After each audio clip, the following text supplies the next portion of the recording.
Delta Sierra Juliet. Is there any known traffic below 5,000 feet? No known traffic. Seems to be a large aircraft below 5,000 feet. What type of aircraft is it? I cannot confirm. It's four bright, seems to me like landing lights.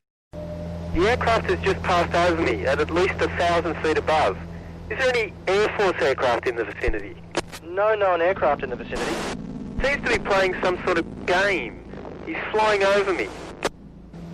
Delta Sierra Juliet, it's not an aircraft, it's... Can you describe the aircraft? As it's flying past, it's a long shape. Cannot identify it, it has such speed. It's before me right now, Melbourne. How large would the object be? Seems like it's stationary. What it's doing right now is orbiting. The thing is just orbiting on top of me.